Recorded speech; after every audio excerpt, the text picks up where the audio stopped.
Bueno, buenas noches a los que se fueron sumando en este tiempo, hermosas las canciones, y, y realmente me quedé pensando, ¿no? En cada vez que escucho esto de, ya sea esta canción o esa cara a cara vieja de Marcos Vidal, o cualquier persona que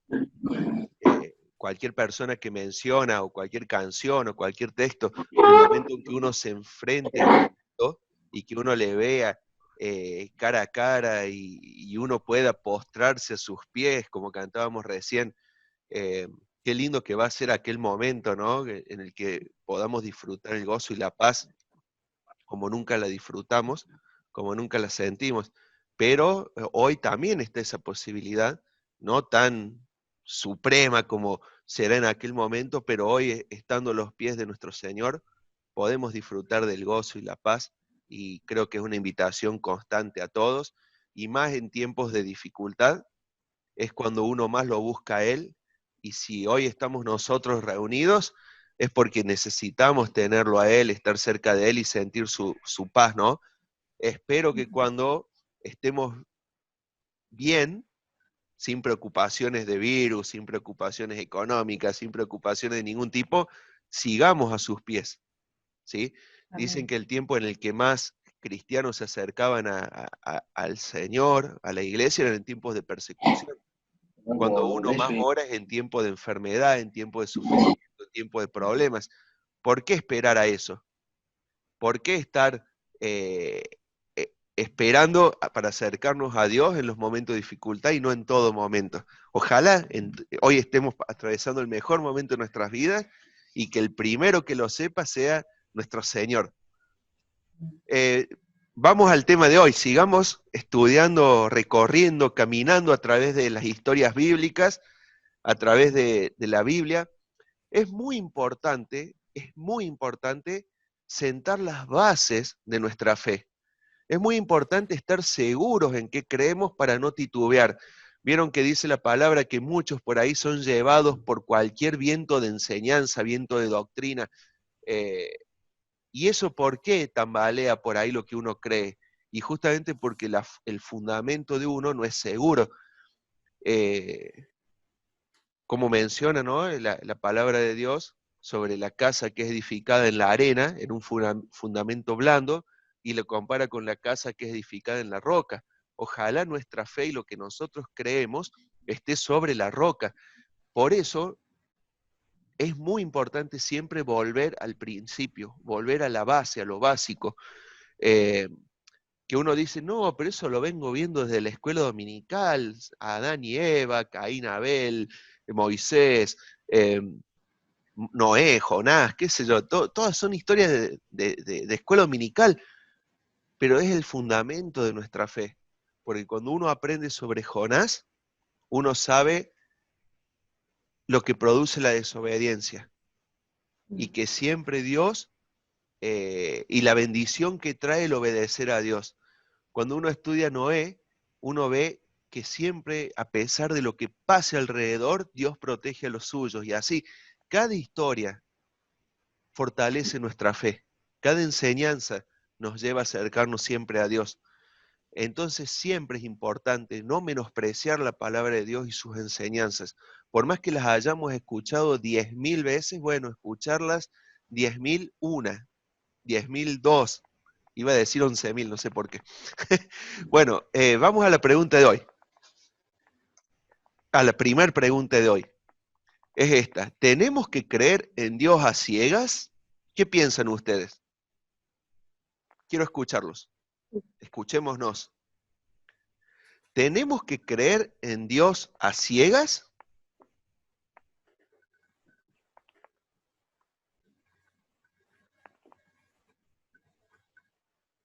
No vale decir sí y no, porque eso lo voy a decir yo.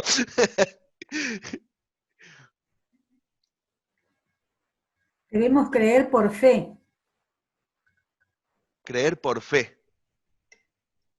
Bien, ¿qué más? A ver, ¿qué? ¿Creer a ciegas? No, La fe es la certeza de lo que se espera, la convicción de lo que no se ve, pero no es una fe a ciegas porque nosotros tenemos toda nuestra evidencia en la palabra, no es a ciegas, para mí. ¿Y los demás qué opinan? Entonces vos, Yo Claudia, creo dirías que... sí y no. ¿No se escucha? Eh, ¿Se escucha? Sí, sí. Perdón, Claudia. Creo que hay que confiar en el plan de Dios.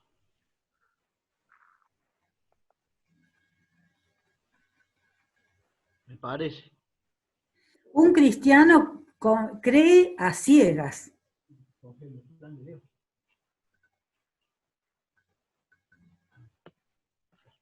claro, un cristiano cree en algo que no vio, por más que tenga evidencia en la palabra que existió, cree por fe en la palabra porque no vio. A Jesús no lo vimos, no vimos a los patriarcas tampoco. Si se refiere a eso, en ver físicamente, con ojos físicos, no vemos el Espíritu Santo, no lo vemos a Jesús, no vemos al Padre.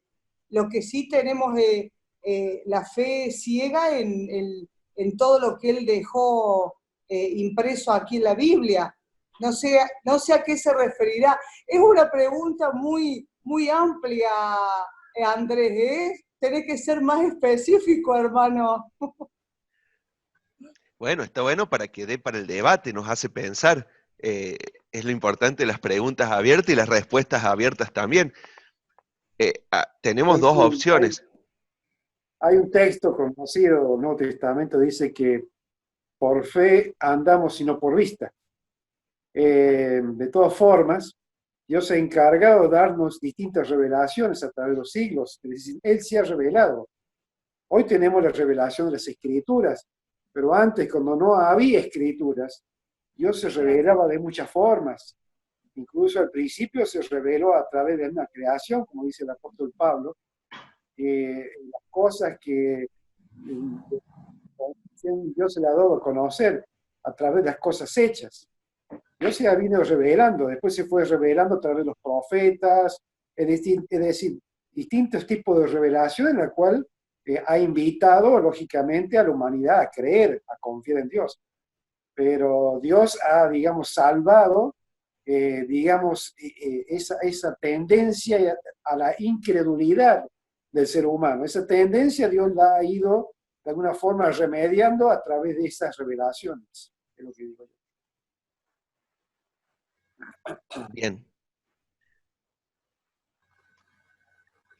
Entonces, ¿sí o no? ¿Tenemos que creer a Dios a ciegas o no? ¿Sí o no? Sí. Sí creemos a ciegas por los cristianos, porque aunque no le hemos visto, lo sentimos a través del Espíritu Santo. Bien. Claro, a ciegas en el sentido que vemos con nuestros ojos espirituales, no con nuestros ojos físicos. Bien. Pero cuando uno ve esas cosas que hace Dios en nuestras vidas, ¿no?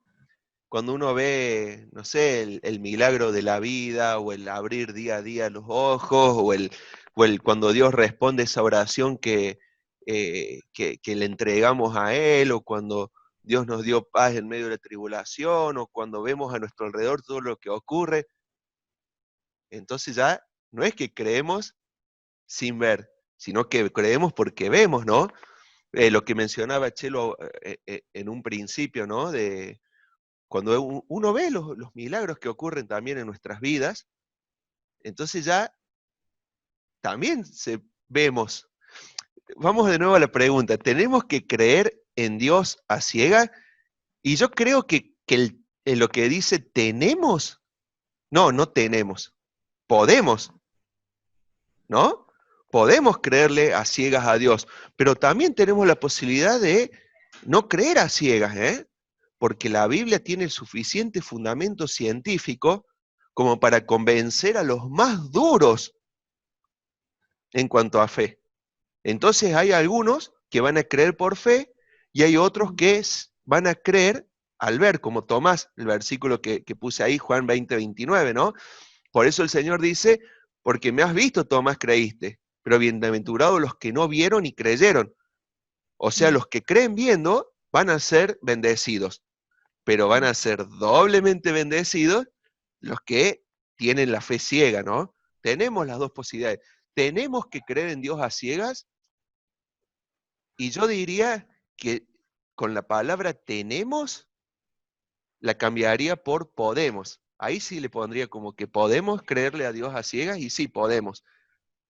Pero no necesariamente estamos obligados a creer pura y exclusivamente por fe, porque hay muchos que vienen al conocimiento de la verdad con el estudio sistemático, científico de la palabra. Y Dios les habla también a ellos. Está bien, a Dios no lo vemos. No vemos a Dios. Así como muchos no vieron al que construyó su casa. Pero al ver la casa de ustedes, pueden decir, sí, acá existió un albañil, porque la casa está hecha. Ustedes saben que existió el albañil, aunque no lo vieron. Nosotros sabemos la existencia de Dios, aunque no lo veamos. ¿Por qué? Y porque vemos el resultado de su obra en el mundo, en la naturaleza, en los cielos, ¿sí? Veamos el videíto. ¿Cómo se hacía? Ya me olvidé. Ah, ahí va.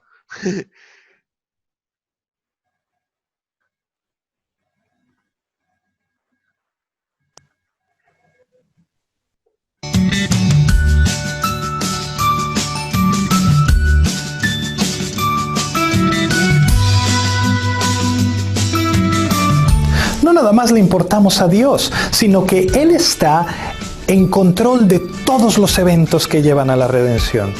Vemos en la vida de José, el hijo de Jacob, el cuidado providencial de Dios y su soberanía. Más de 100 años antes de que naciera, Dios le había dicho a Abraham que sus hijos terminarían como esclavos y que habitarían en aquella nación 400 años, pero Dios los liberaría. La vida de José, sus problemas, sus bendiciones, son una fuerte declaración de que a Dios le importa y que está en control de la historia. La gente puede hacer el mal, pero Dios usará incluso eso para cumplir su plan de redención en todos aquellos que se rinden a Él.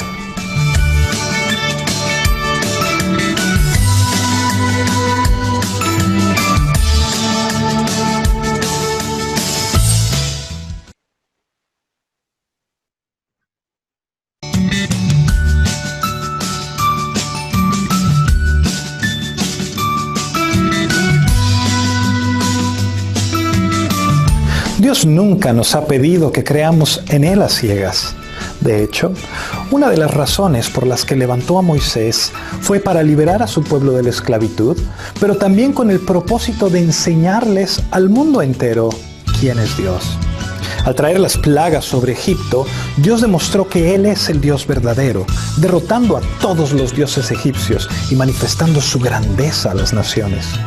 En esa liberación milagrosa tenemos una probadita de lo que el verdadero libertador haría cuando viniera a rescatarnos de la esclavitud del pecado y de la condenación eterna.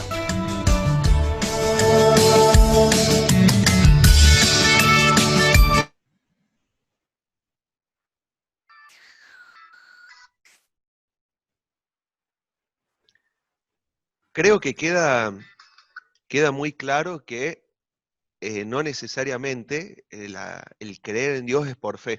Yo les aseguro que hay esto. El que va a creer en Dios, va a creer por más que vea o escuche un solo versículo, un simple Dios te ama. Y eso lo puede llevar a que crea en Dios. Y el que no va a creer en Dios, puede verle la espalda a Dios, puede ver caer fuego del cielo, puede ver un barquito flotando en un planeta lleno de agua, puede ver a un hombre caminando sobre el agua, o puede ver cómo se multiplican panes y peces, y no va a creer, porque en su corazón no estaba el creer. va más allá de lo que uno ve, ¿sí? Sino que pasa por un corazón noble. Y llevándonos a este recorrido de la Biblia, ahí lo vemos a Dios mostrándole al pueblo de Egipto y al pueblo de Israel también su grandeza. Y a través de las plagas. ¿Sabían que cada una de las plagas atacaba a cada uno de los dioses egipcios? Cada una de las plagas iban directamente, ellos adoraban a cada uno de los individuos de la plaga, o sea, a un sapo, a un piojo, así, ellos adoraban. Y sin embargo, Dios les mandó todo juntos.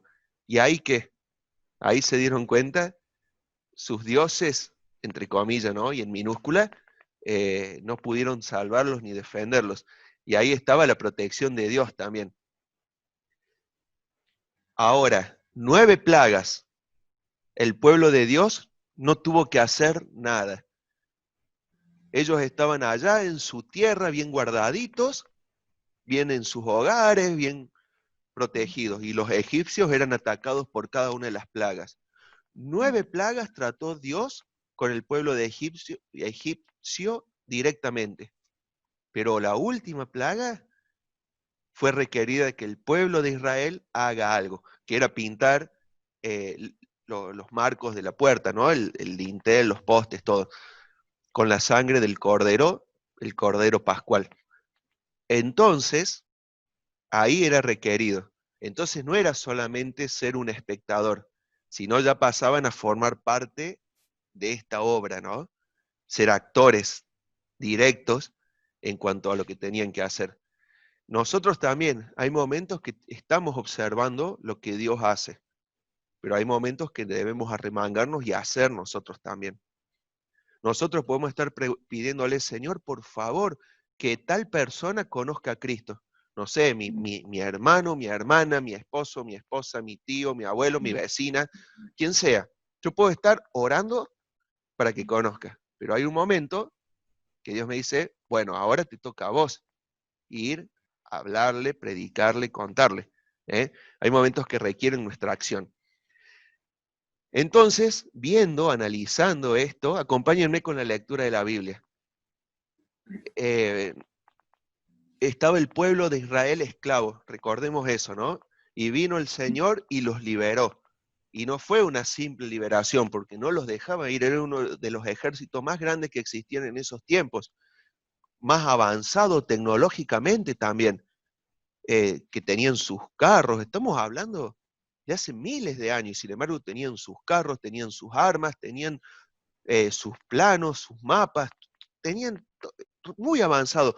¿Cómo será de avanzado el pueblo de Egipto? ¿Cómo habrán sido de avanzados que hoy los científicos, para justificar las pirámides, dicen que vinieron los extraterrestres a ayudarlos?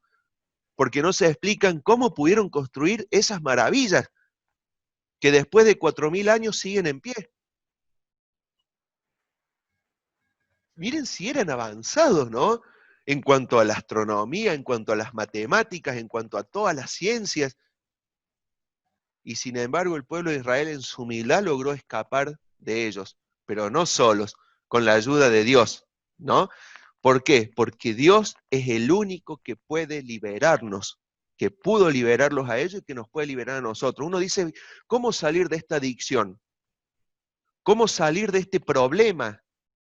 ¿Cómo escapar de mi personalidad, de cómo soy yo, de enojarme, de explotar, de esto, de lo otro? ¿Cómo lograr salir? Y solos no podemos. Pero Dios sí nos puede liberar. Nos puede liberar del pecado, nos puede liberar de cualquier vicio, nos puede liberar de cualquier actitud, nos puede liberar de cualquier cosa. Él, si confiamos en Él, como hizo el pueblo de Israel, que siguió ciegamente.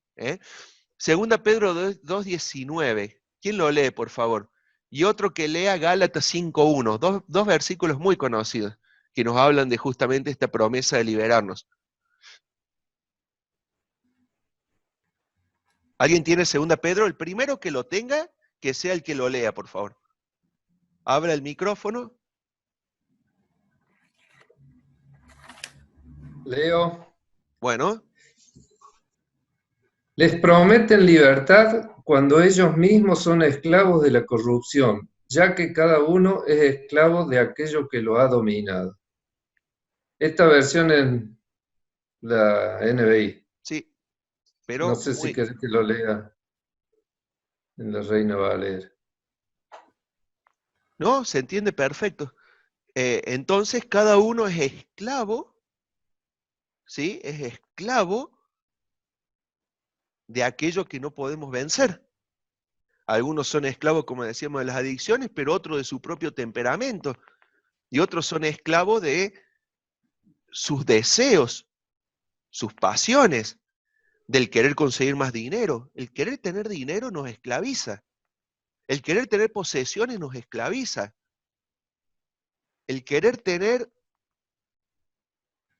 más es lo que nos vuelve también esclavos. Y se transforma en pecado, porque no lo podemos vencer. ¿Eh? Bueno, ¿y quién tiene el Gálatas 5:1? Yo tengo. Gracias. Estad pues firmes en la libertad con que Cristo nos hizo libres, y no estéis otra vez sujetos al yugo de esclavitud. Bien. Yo lo tengo acá, que algunos lo conocen, a Chimuelo. Chimuelo es nuestro perro, es uno de nuestros perros. Y bueno, hace ya un tiempo, varios años, tuvimos que empezar a atarlo porque es malo. Y mata a otros perros y hace lío. Y tenemos miedo que muerda a alguien. Entonces lo empezamos a atar. Pero durante el día lo soltamos. Mientras estamos nosotros afuera, mientras estamos acompañándolo, le soltamos la cadena para que ande. Y yo le atravesé de punta a punta del patio, unos, no sé, no de punta a punta, pero serán, no sé, varios metros, serán unos 15 metros de alambre. Entonces el perro va y viene por el alambre con la cadena, ¿no? Y cuando yo lo suelto y está el perro, está en el mismo lugar por abajo de la cadena y va y viene y se echa en los mismos lugares abajo de la cadena por más que no tenga la cadena. Y eso nos trae a pensar en nosotros, ¿no? Que el Señor nos liberó cada uno sabe de qué cosa nos liberó. Y sin embargo nosotros por ahí seguimos andando por debajo de esta cadena, que es lo que leyó recién Luciano, ¿no? Cristo nos liberó. Y por ahí nos volvemos a sujetar a eso de lo que Él nos liberó. Volvemos a pecar en lo mismo, volvemos a decir lo mismo, volvemos a pensar lo mismo, volvemos a hacer lo mismo. Llámese lo que sea, ¿eh?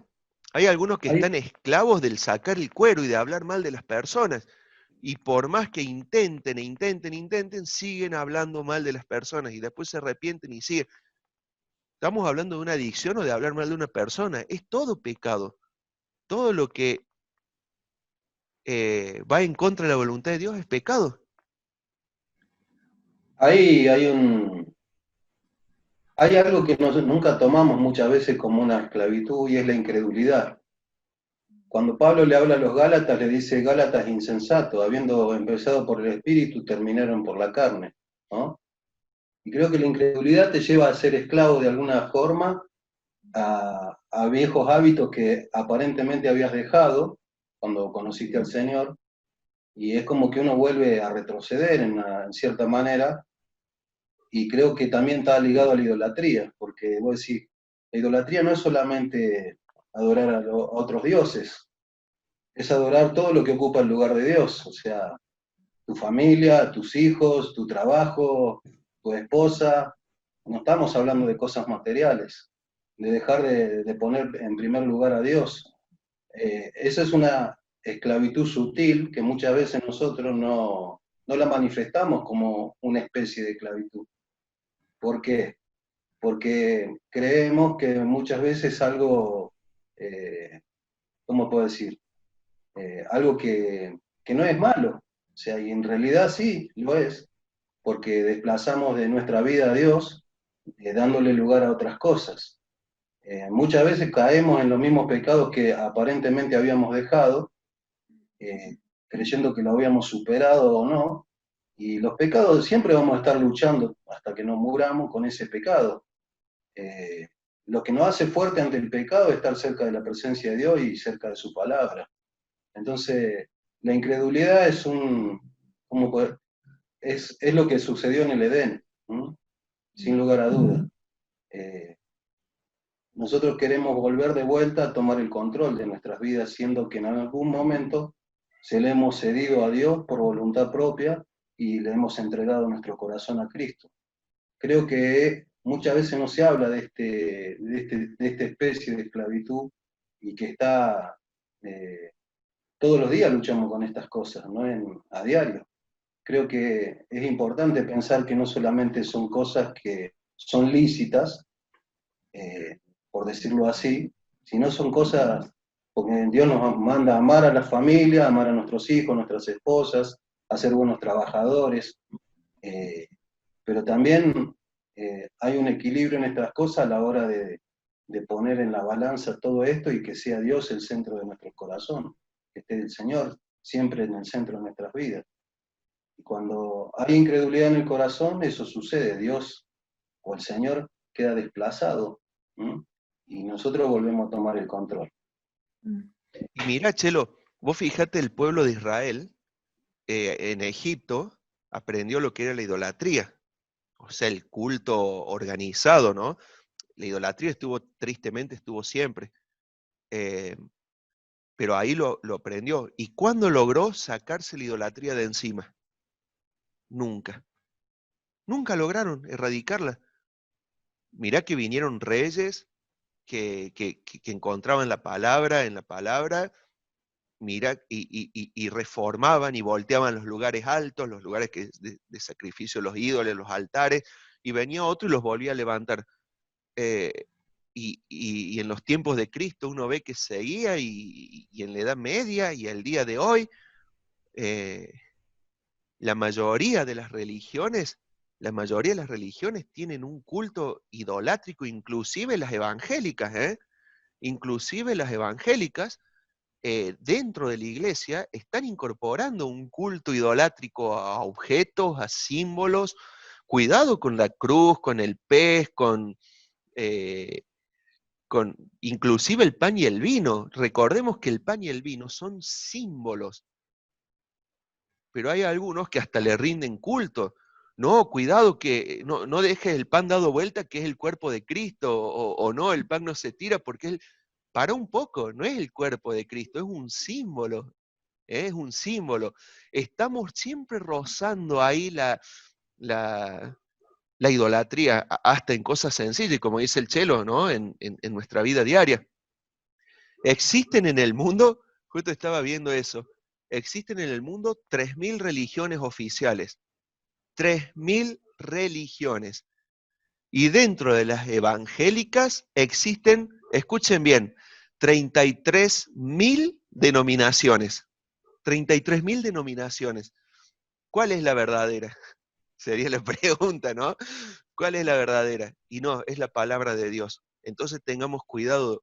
Ya vamos a estudiarlo más profundamente a eso. Pero miren, tengamos cuidado con la idolatría. Bueno, pregunta 14. ¿Cómo sabemos que podemos confiar en Dios? Ayúdenme a responder eso. A ver, levante la mano quién dice que se puede confiar en Dios.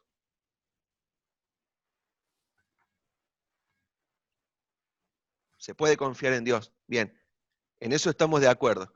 Ahora, ¿cómo sabemos que podemos confiar en Dios?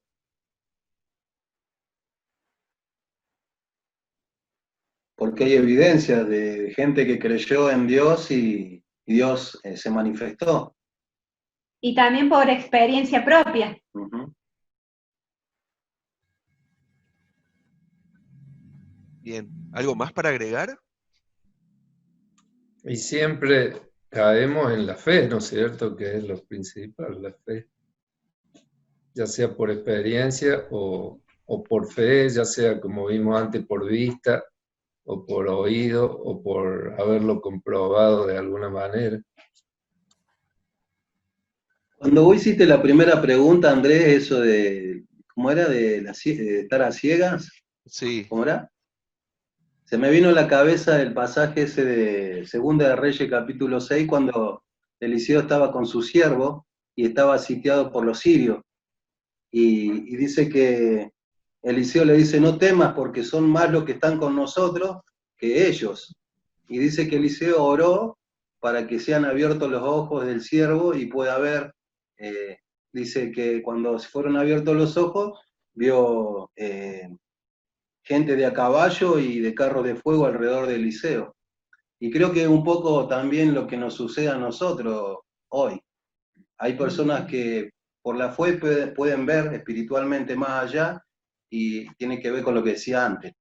Muchas veces nuestra vista, nuestra mirada está limitada, y Pablo oraba allá y le pedía por los Efesios, dice, para que sean alumbrados los ojos de su entendimiento, o sea, la fe y el ver con fe o el mirar con fe viene por el hecho de creerle a Dios, de tener una confianza plena en Él, porque Él ha dado fieles testimonios de que su palabra, el hecho de que Jesús haya muerto en la cruz es una evidencia de que se cumplió. Y bueno, fue de beneficio para nosotros el hecho de haber sido salvados por Él. Pero fíjate que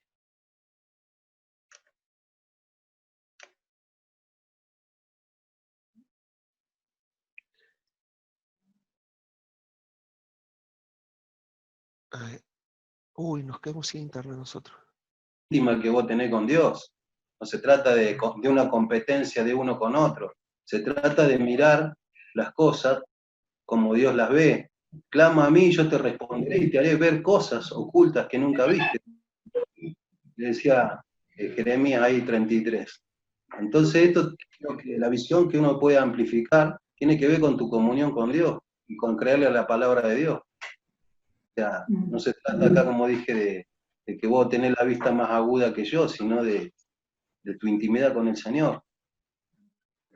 Claro, en el pasaje que relata el hermano Marcelo, en ese momento no tenían la palabra escrita, entonces por eso también Dios se revelaba a través de esos hechos maravillosos.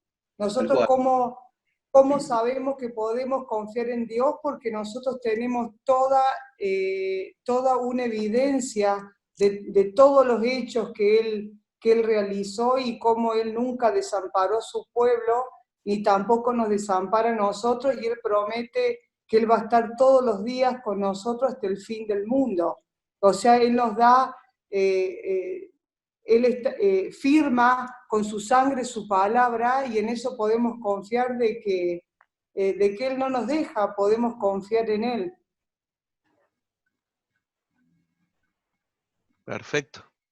Bien. Ahora, ¿podemos confiar? Todos levantamos la mano y dijimos que sí, que podemos confiar en Dios. Ahora, cuando estamos enfermos, ¿pensamos lo mismo?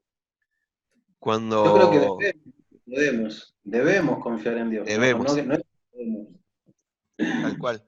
Espero que así sea, que no confiemos en Dios ahora, que estamos calentitos frente a una computadora con las personas que queremos y es todo paz y tranquilidad, ¿no? Después volvemos a poner los pies en la tierra, ¿no? Cuando estamos reunidos por ahí, cantamos, leemos la palabra, charlamos entre nosotros y nos elevamos, ¿no? Pero después ahí bajamos al mundo. Ahí tenemos que seguir confiando en Dios. Y confiando, volviendo a la primera pregunta, confiando ciegamente en Dios. Y eso, porque fíjense el versículo que habíamos leído antes, a ver, ¿cuál era?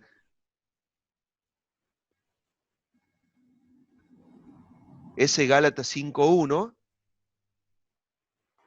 dice, estad pues firmes en la libertad. Yo más que firme me veo así, arriba de un barco en medio de la tempestad del mar, y yo aferrado a un palo, ¿vieron? Para no caerme del barco. Muchas veces así me siento sostenido de Cristo, ¿no? Agarrado firmes a Él.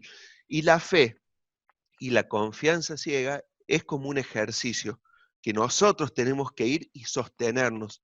Por eso Pablo dice, estad pues firmes en la libertad. Y no te desvíes, no te sueltes, no te caigas, porque chau si no. Entonces tiene que ser un ejercicio nuestro, esto de confiar ciegamente.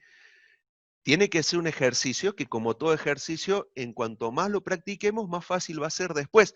Y en cuanto menos lo practiquemos, más difícil va a ser confiar en Dios.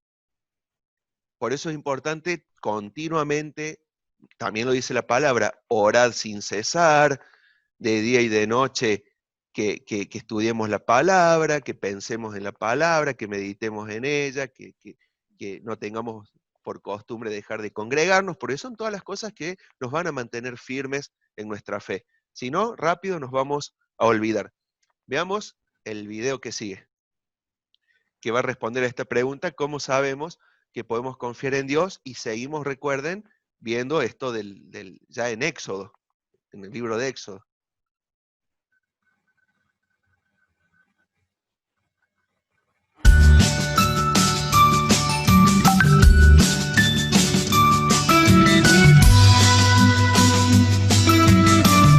Luego de que Dios liberó al pueblo de Israel por mano de Moisés, caminaron hacia la tierra prometida. Durante el camino, el Señor guió a su pueblo día y noche. Cuando no tenían agua, Dios produjo agua de las piedras. Cuando no tenían qué comer, Dios hizo que lloviera pan del cielo para alimentar a toda la nación. El Señor incluso le pidió construir una carpa especial en la que Dios habitaría en medio de su pueblo. Así disfrutaban la presencia de Dios y vencieron a todos sus enemigos. Dios les estaba demostrando que somos su más preciosa posesión y que podemos confiar en Él.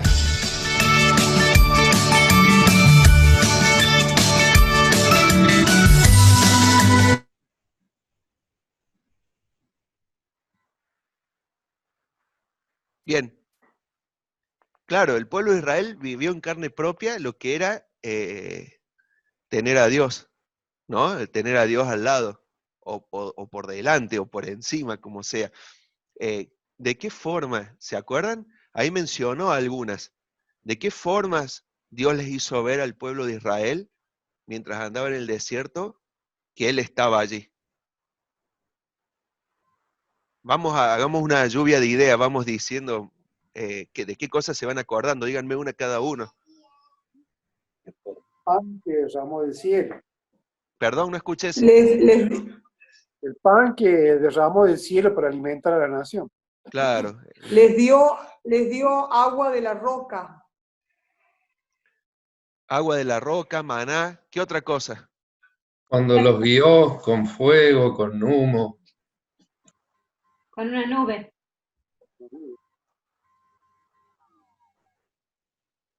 ¿Qué Una más? columna de fuego. Columna de fuego y columna de nube. Columna de fuego, la Shekinah de Dios. Columna de fuego durante la noche y columna de nube durante el día. ¿Qué más?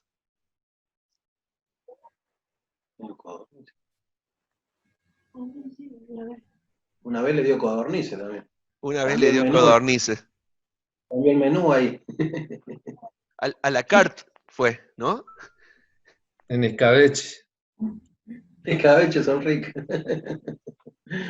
Nunca probé codorniz. Sí los huevitos, pero no la codorniz.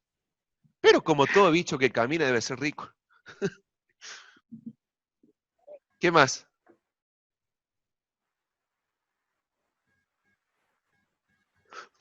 Podemos mencionar al principio, ¿no? Que el mar rojo abriéndose en dos. Qué milagro más espectacular ese, ¿no?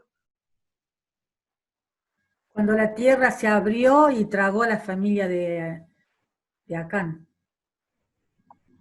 También. Otra cosa. convirtió las aguas de Mara en aguas dulces. Estaban con sed, llegan a un lugar, el agua intomable. Otra vez quejándose. ¿Qué le dice Dios? Tira eso, esos yuyos, tíralos ahí. Tiran, ¡tuc! Agua potable. Increíble. Mara.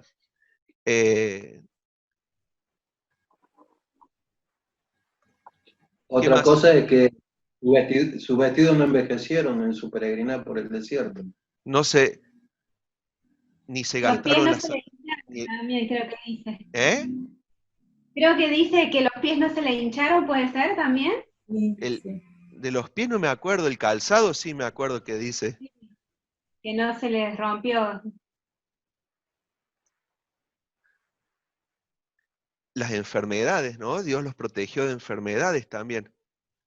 Justamente muchos de los mandamientos que Dios les dio, como la circuncisión, como tantos otros, eran mandamientos para cuidar la higiene personal, para evitar infecciones, para evitar enfermedades, ¿no? Esto de cuando se declaraban cosas inmundas también, de no tocar los muertos, el tema de las mujeres, de la contaminación, todo era para evitar también enfermedades y cuidados.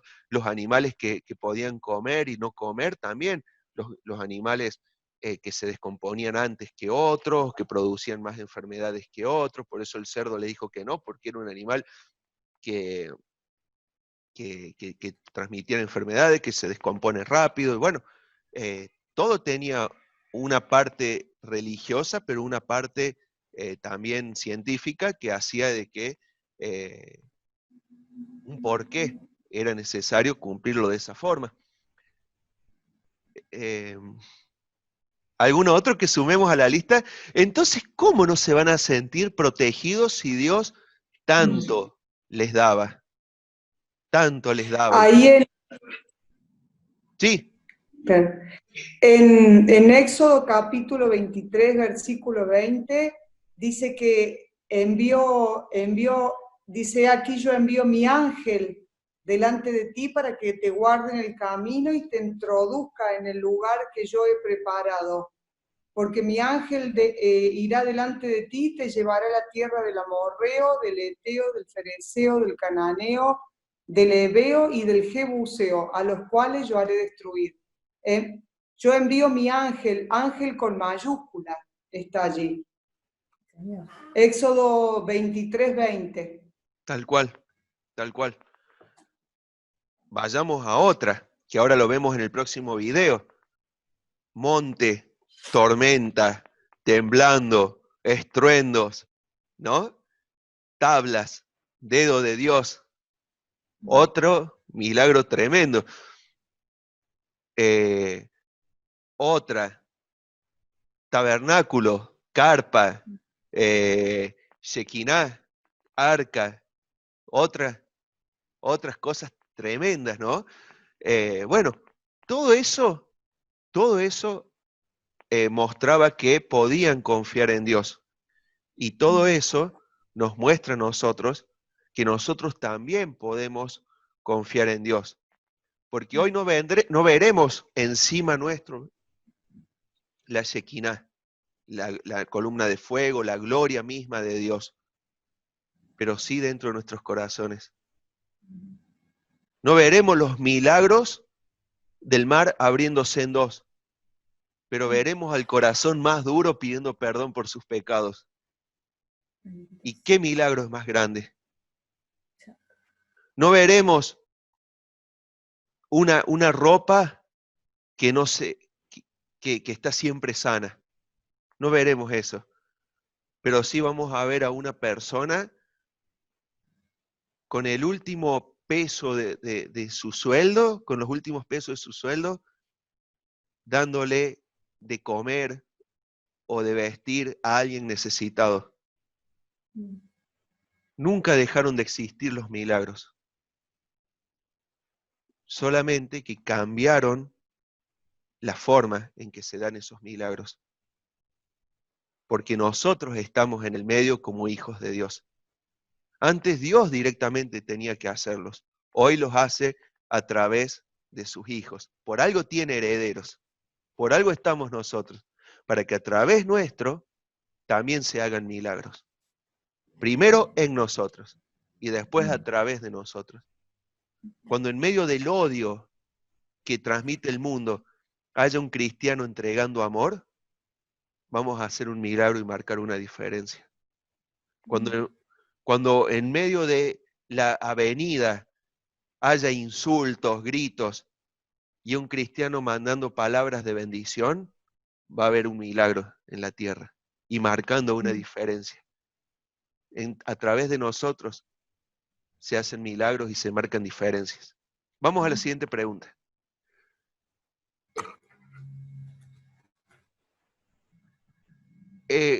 Esta pregunta, ¿cómo sabemos que podemos confiar en Dios? ¿Queda respondida? ¿Podemos agregarle algo más como para terminar de responder?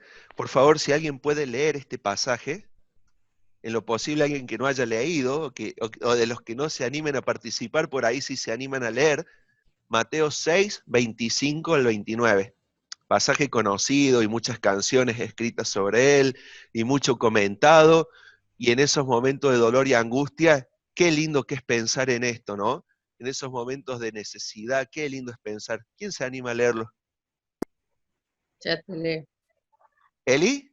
Dale. Sí, del 25, ¿no? Desde el 25 al 29. Sí. Descendió lluvia y vinieron ríos y soplaron vientos y golpearon contra aquella casa y no cayó, porque estaba fundada sobre la roca.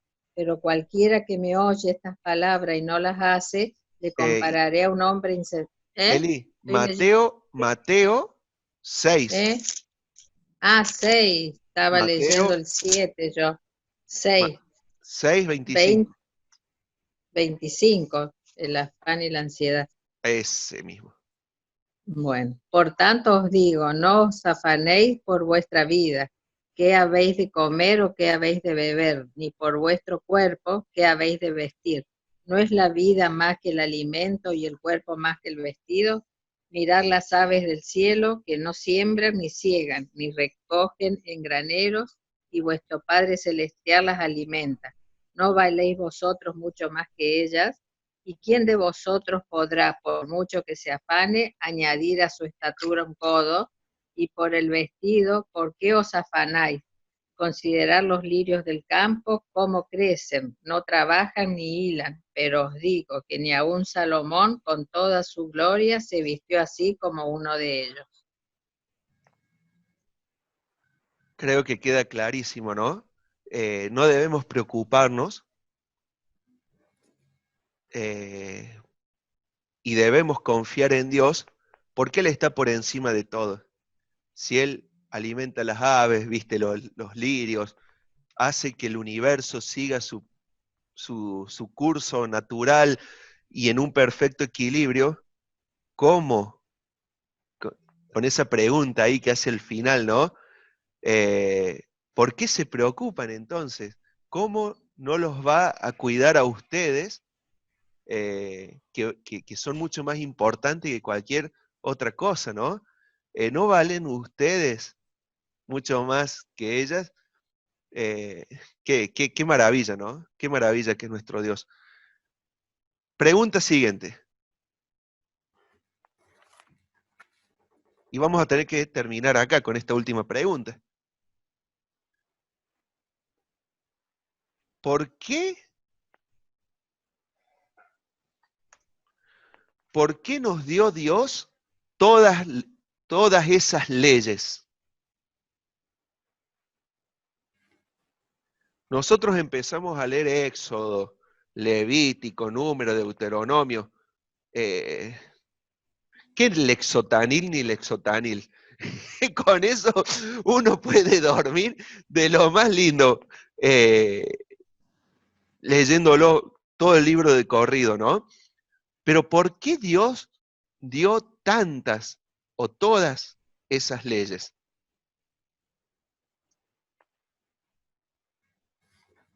¿Qué podemos decir al respecto?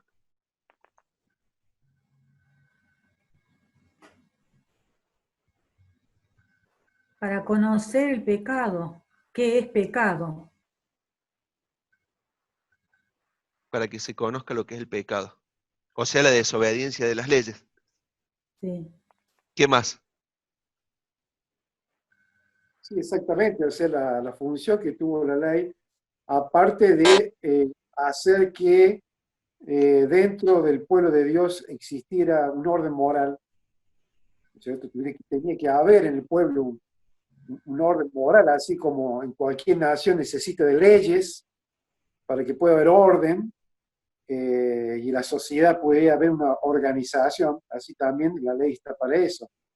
Pero como dijo ahí la hermana, básicamente la ley se introdujo, lo dice el Nuevo Testamento, para que se revelara y se conociera ante nosotros mismos, ante nosotros, pecadores. Porque al intentar cumplirla nos damos cuenta que no podemos, digamos, cumplir con las exigencias y las normas de Dios en cuanto a lo que Él pide de nosotros en nuestros niveles morales. Creo que es así. Bien. ¿Algo más para acotar? En su momento, Dios le dio al pueblo estas 10 mandamientos, que es el resumen de las obligaciones religiosas y morales que Dios le exige a su pueblo. Es lo que Dios exigió a su pueblo en ese momento, como para regir la convivencia entre los miembros del pueblo. Como vos decías, nombraste algunas de no tocar un cadáver o la mujer impura, distintos ejemplos diste con anterioridad, Andrés. Entonces, justamente para que haya una convivencia armoniosa entre el pueblo de Israel, Dios puso los 10 mandamientos, porque si no hubiera sido un caos, una anarquía, ¿cierto? Bien. ¿Alguien más quiere acotar algo, agregar algo, sumar algo? ¿Por qué Dios nos dio todas las leyes? Y por medio del cumplimiento por parte nuestra para su gloria también. Y Muy para bueno. conocer su carácter también, Andrés. Bien. Conocer su carácter, conocerle a Él. Vamos a dividir así. Él dio 10 mandamientos que son las normas morales, ¿sí? Los principios morales de Dios. Eso son inagotables, intransferibles, y no podemos darle la espalda a esos 10 mandamientos que Él escribió en las 2 tablas. Divididos en 2 partes, se puede decir. Hay algunos que los mencionan así. Los 10 mandamientos van los primeros vertical y la segunda mitad horizontal. Los vertical es de la relación nuestra con Dios y los horizontal de la relación nuestra con las demás personas. En ambas tablas, una tabla para Dios y otra tabla para nuestra relación con las demás personas, ¿sí? Entonces, esos son las leyes morales. Aparte de de los 10 mandamientos, Dios le entregó al pueblo de Israel las leyes civiles, ¿sí? Y ceremoniales. Las leyes ceremoniales eran este trato del pueblo con Dios, más allá de lo moral, lo ceremonial, que iban las fiestas, los rituales, los sacrificios, bueno, las celebraciones, las cosechas, bueno, todo eso. Y las leyes civiles que iban en la relación esta con las otras personas en cuanto a, no sé,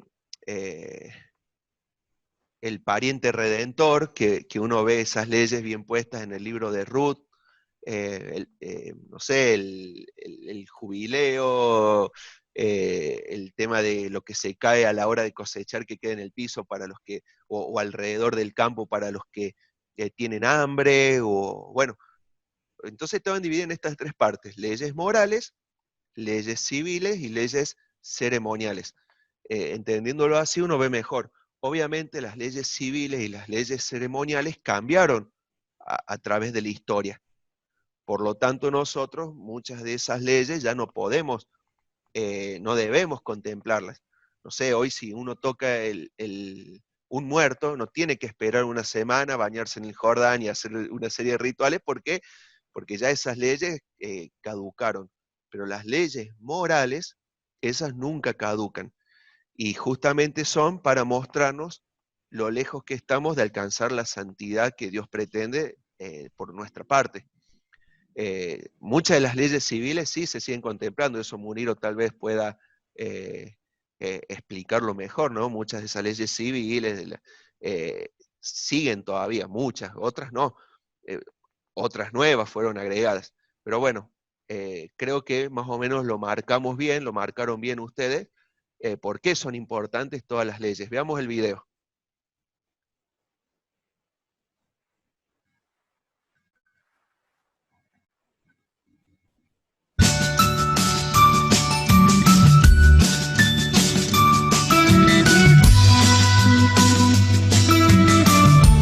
Dios le dio a los hombres 10 mandamientos que son sus leyes morales, pero también les dio sus leyes civiles y ceremoniales. En los 10 mandamientos vemos los estándares de Dios, primero en cuanto a nuestra relación con Él y también con los demás. Sin los estándares morales de Dios, esta vida sería insoportable.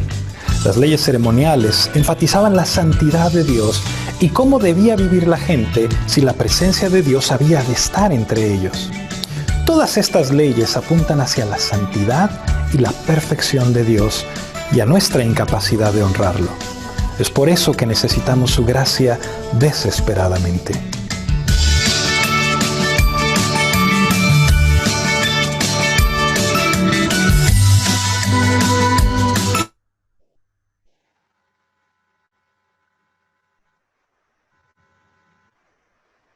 Entonces creo que eso queda claro.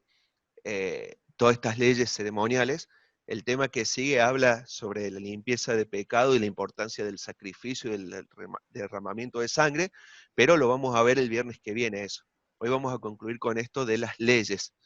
Qué importante que es el conocer principalmente los 10 mandamientos. Éxodo capítulo 20, Deuteronomio capítulo 5 son los dos lugares donde figuran estos 10 mandamientos o estas 10 leyes que directamente Dios se las entregó a Moisés y luego Moisés al pueblo. Y leyes que nos llegan hoy para mostrarnos esto, lo lejos que nosotros estamos del estándar que Dios pretende de cada uno de nosotros. Ahora, parte de lo que vos, Pa, mencionabas recién, leamos, por ejemplo, ¿no? Primera de Juan, capítulo 2. ¿Quién se anima a leerlo? Primera de Juan, capítulo 2, versículo 3 y 4. Fíjense que hay otra cosa que es importante mencionar acá, que las leyes, todas las leyes que Dios entregó al pueblo de Israel, no eran para el bien de Dios, sino que era para el bien del pueblo. Cada vez que nosotros encontramos una orden en la Biblia, no es una orden para Dios, para que Él diga, qué feliz que me siento de ser tan obedecido. Todas las órdenes o las leyes o los mandamientos que Dios da en su palabra es para nuestro bien, para nuestra felicidad, para nuestro gozo. Si nosotros cumplimos estos mandamientos de Dios, vamos a tener verdadera paz, gozo y felicidad. Si nosotros desobedecemos los mandamientos, van a venir problemas a nuestra vida. Pero no porque Dios diga, uy, no, me desobedeció, le tiro un problema y va a ver quién manda acá. No, es que justamente Dios nos advierte que vamos a sufrir consecuencias cuando nosotros obramos mal. Vamos a lo concreto. Vamos a poner un ejemplo concreto. Dios me dice de que no abuse del alcohol. ¿Sí? Él en un momento dice que uno no tiene que emborracharse porque los borrachos no entrarán en el reino de los cielos. ¿Sí? Entonces, yo no debo. Y dijo, no, bueno, voy a tomar de más. Tomo. Me tomo todo el Malbec que había en la botella y otra más. Y otra más. Y después salgo a manejar. Y manejo, hago media cuadra y ¡pum! Contra un árbol. Yo no puedo decir, uy, no, Dios me castigó por haberle desobedecido y tomado. No, el pecado va a traer consecuencias en mi vida. No es que Dios me vaya, como dicen muchos, Dios me castigó porque pequé. No, justamente Dios me dice, no te emborraches porque eso te va a traer consecuencias. O vas a chocar, o te va a quemar neuronas, o te vas a volver violento, o te va a agarrar, qué sé yo, un problema estomacal, no sé qué consecuencia me traerá por desobedecerle, pero son consecuencias. No cometerás adulterio. Bueno, ¿quién se va a enterar?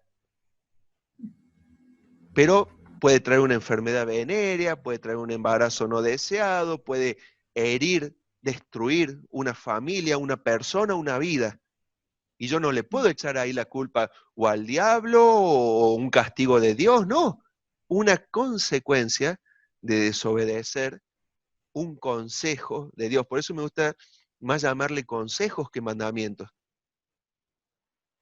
Entonces, tengamos cuidado, y ahora lo vamos a ver en estos dos pasajes que vamos a leer. Hay muchos otros pasajes que hablan de lo mismo en la palabra de Dios, ¿no? Pongo estos dos como ejemplo nomás. ¿Quién lo tiene ahí para leer? Están Primera de Juan, capítulo 2, versículos 3 y 4. ¿Quién lo lee?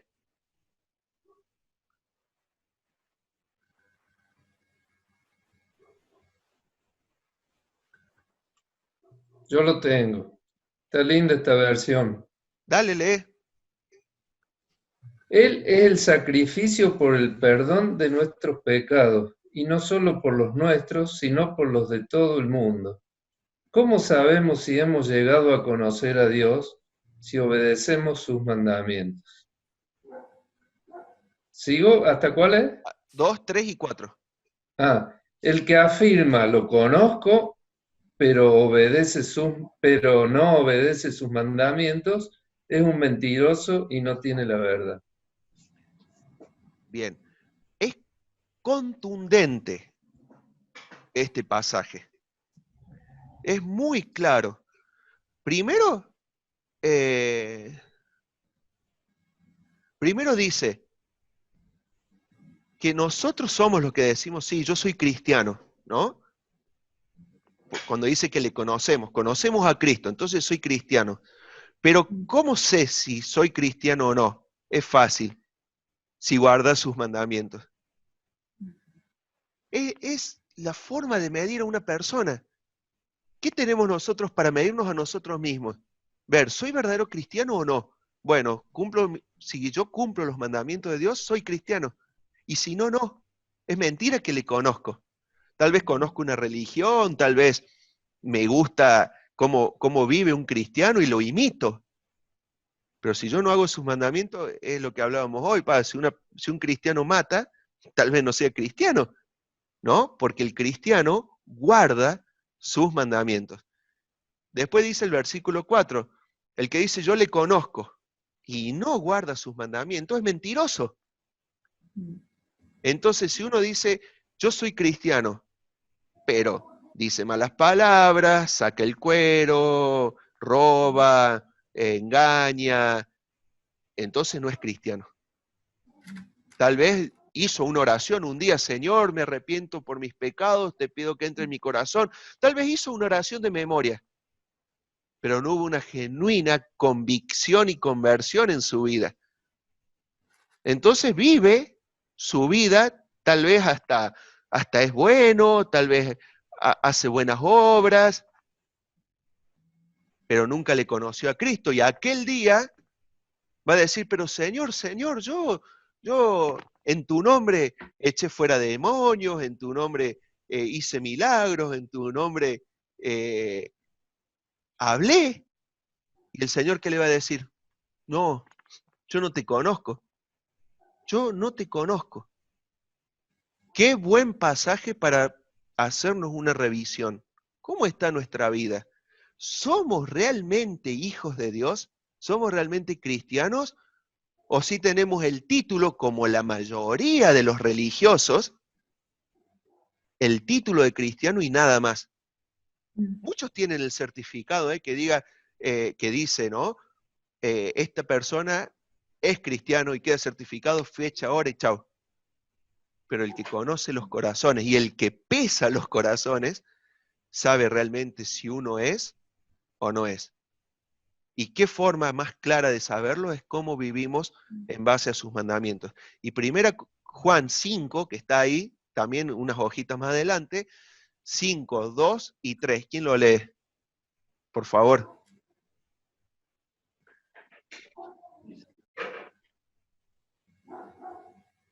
Sigue con lo mismo, ¿eh? ¿Leo? Sí, por favor. En esto conocemos que amamos a los hijos de Dios, cuando amamos a Dios y guardamos sus mandamientos. Fíjense, ¿no? ¿Y el 3? Pues este es el amor a Dios, que guardemos sus mandamientos, y sus mandamientos no son gravosos. Bien. ¿Saben qué? No hace falta. Es lindo decirle te amo a Dios. Es muy lindo, nunca dejemos de hacerlo. Pero hay algo más importante que decir te amo, que es el hecho de demostrarle que lo amamos. ¿Sí? Guardando mis mandamientos, guardando sus mandamientos, como dice ahí. Muchas veces podemos decir, sí, Señor, te amo, sí, Señor, sos todo para mí, sí, Señor, me postro a tus pies, me rindo, y todo lo que cantamos, ¿no? Pero hay algo más importante que todo eso, que es llevar una vida de santidad, que es un sinónimo de guardar sus mandamientos. Porque el guardar sus mandamientos nos va a llevar esto, una vida de santidad. ¿Qué es eso? Una vida apartados para Él. Entonces, cuando todos nos vean, van a decir, sí, este es realmente cristiano. Por más que no abramos la boca, ¿cómo van a saber? Y porque guardamos sus mandamientos. Pero hay algo más todavía. ¿Saben qué? Como termina el versículo 3, que sus mandamientos no son gravosos, que no son una carga sus mandamientos para nosotros. Fíjense, ¿vos tenés la NBI ahí? ¿Va? Fíjate, léela cómo termina el versículo 3. No dice no son gravosos. No, dice, en esto consiste el amor a Dios, en que obedezcamos sus mandamientos, y estos no son difíciles de cumplir. Ahí está. Si para vos es una tortura si es una tortura cumplir los mandamientos, es otra forma de darnos cuenta de que tal vez no somos hijos de Dios. Porque para el Hijo de Dios son fáciles de cumplir, no son difíciles de cumplir, no son gravosos. Ahora, si para vos es una pesadilla cumplir los mandamientos de Dios, entonces es porque no sos un hijo de Dios. Es porque no le entregaste tu vida a Dios. Es porque no te arrepentiste de tus pecados. Es porque no le pediste perdón a Él de todo corazón, honestamente. Vayamos a cada uno de los 10 mandamientos y sería muy lindo que los repasen ahí en Éxodo 20. Andrés, vos Deuteronomio 5. mencionaste en cuanto a los mandamientos que algunos son hacia arriba, hacia en forma vertical, y otro horizontal. Y el pasaje que leímos antes habla del amor de Dios, o sea que el que, como dijiste, el que ama a Dios guarda sus mandamientos, pero el que ama a Dios también ama a las personas, ama a su prójimo, a sus enemigos, y dice que el que guarda su palabra, dice en el capítulo 2 de Primera de Juan, en este verdaderamente el amor de Dios se ha perfeccionado, dice. Y esto me hizo acordar algo que leí esta semana, y lo quería compartir porque es muy evidente esto. Dice que había un soldado en la guerra, en la Segunda Guerra Mundial, que entra a una panadería en Polonia. Y dice que en la vidriera había un niño mirando cómo el panadero estaba sacando del horno el pan, la factura, las masas finas, y tenía un hambre bárbaro el chico, que era un huérfano, que sus padres habían muerto en la guerra. Y cuando el soldado entra, antes de entrar lo mira, ve que está ahí, y cuando sale de la panadería, agarra, se acerca a él y le da un pedazo de pan bien caliente. Y el niño le dice, lo mira y le dice, Señor, ¿usted es Dios? ¿No? ¿Usted es Dios? Y le dice, ¿por qué? Porque cuando yo estaba enfrente del vidrio le pedí a Dios que me diera un pedazo de pan y vino usted y me lo dio. Entonces en esto también se muestra el amor de Dios. No solamente en guardar su palabra, sino en amar a los demás. Hay una relación horizontal y vertical, como dijiste vos al principio. Y creo que la mayor evidencia de que tenemos al Señor es que ese amor ha sido derramado en nuestro corazón, como dice la palabra, por medio del Espíritu Santo, y tenemos que ser un canal de ese amor. Sin lugar a duda, eso queda en cada uno. Bien. Terminemos este tiempo con una oración. Te damos gracias a nuestro Dios porque podemos abrir tu palabra y meditar en ella y asumir este compromiso, Señor, de mostrarnos, de vivir como hijos tuyos. Ayúdanos, Señor, a cumplir tus mandamientos, que sabemos que no son una carga, que no son gravosos, sino que son fáciles de cumplir si estamos, Señor, viviendo en tu palabra, si estamos cerca tuyo. Sabemos que son consejos para no tropezar, para vivir en paz y felicidad, pero muchas veces, Señor, nos vemos tentados y caemos en tentación y pecamos.